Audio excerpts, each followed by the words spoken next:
Senate Majority Leader Chuck Schumer recently called China a digital IP theft while promoting Endless Frontier Act. The debate of IP infringement between China and U.S. has been going on for decades. At this point, is this still a statement of fact or a political strategy?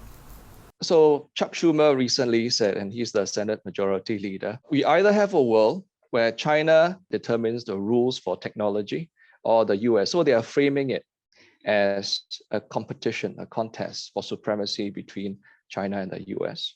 And one key thing which has come up and which we'll be talking about is the Endless Frontier Act. Now, what is this about and why is it that the US needs it?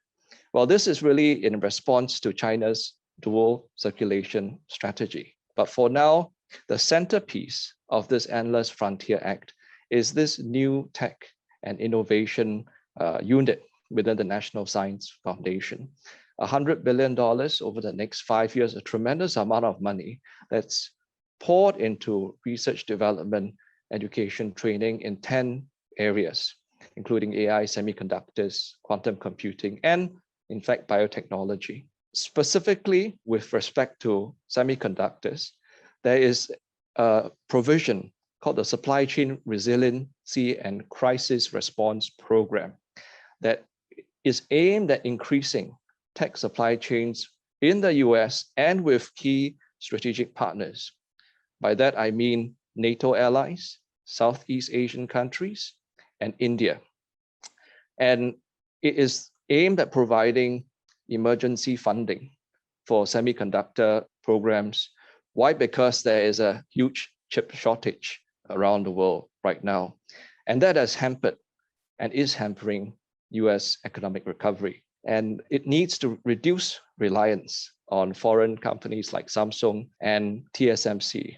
For that reason, the Endless Frontier Act has a specific injection, $2 billion boost for production, and contemplating additionally $52 billion for chips. So it's remarkable. Why? Because it's bipartisan, and in this climate, it's hard to get anything that's bipartisan.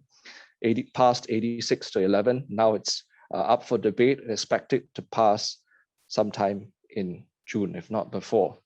It's very inclusive because it's also thinking now of the Indo-Pacific and not just domestic interests or domestic manufacturing. And it's long-term. They say this is the first of many bills aimed at allowing the US to compete with China. And the US needs it. Why does the US need it? Because there is no incentive to maintain in-house capabilities for innovation like it did in the past. In the past, there was AT&T, Bell Labs, DuPont. Now, applied research funding has fallen about half since the 1950s. Previously, it was about 40%. Now it's about 20%. And unlike in China, companies here have to keep looking at their quarterly earnings. And therefore, they have a lot of pressure to invest in things which make immediate profit rather than long-term sustainability.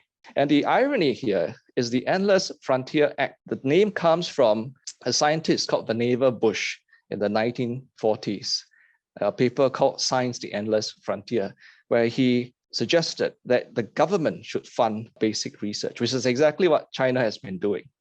And now the US realizes it needs to catch up, and that's what it's doing.